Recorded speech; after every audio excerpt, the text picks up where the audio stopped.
Hi, this is Leah Schaefer on behalf of ExpertVillage. Today we're going to learn how to make a healthy vegetarian Lebanese feast. I've gone ahead and pulled out a few of the falafel. Now after I pulled them out, I did let them sit on the paper towel just to dry.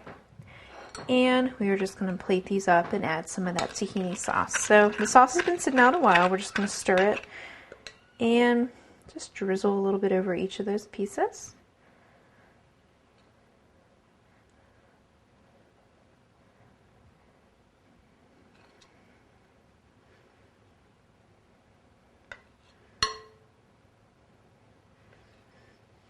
And put some around the plate. And the last thing we're going to do is we have a mixture of what's left of the parsley and the cilantro, and we're just going to sprinkle that around for color.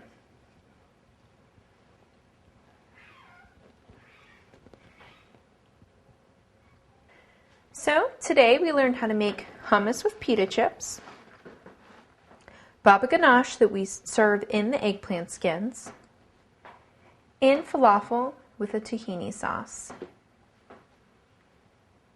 So I hope you learned that Lebanese cuisine can be easy, healthful, and very quick to make using ingredients found in your typical grocery store. On behalf of ExpertVillage, I'm Leah Schaefer, and thank you for watching.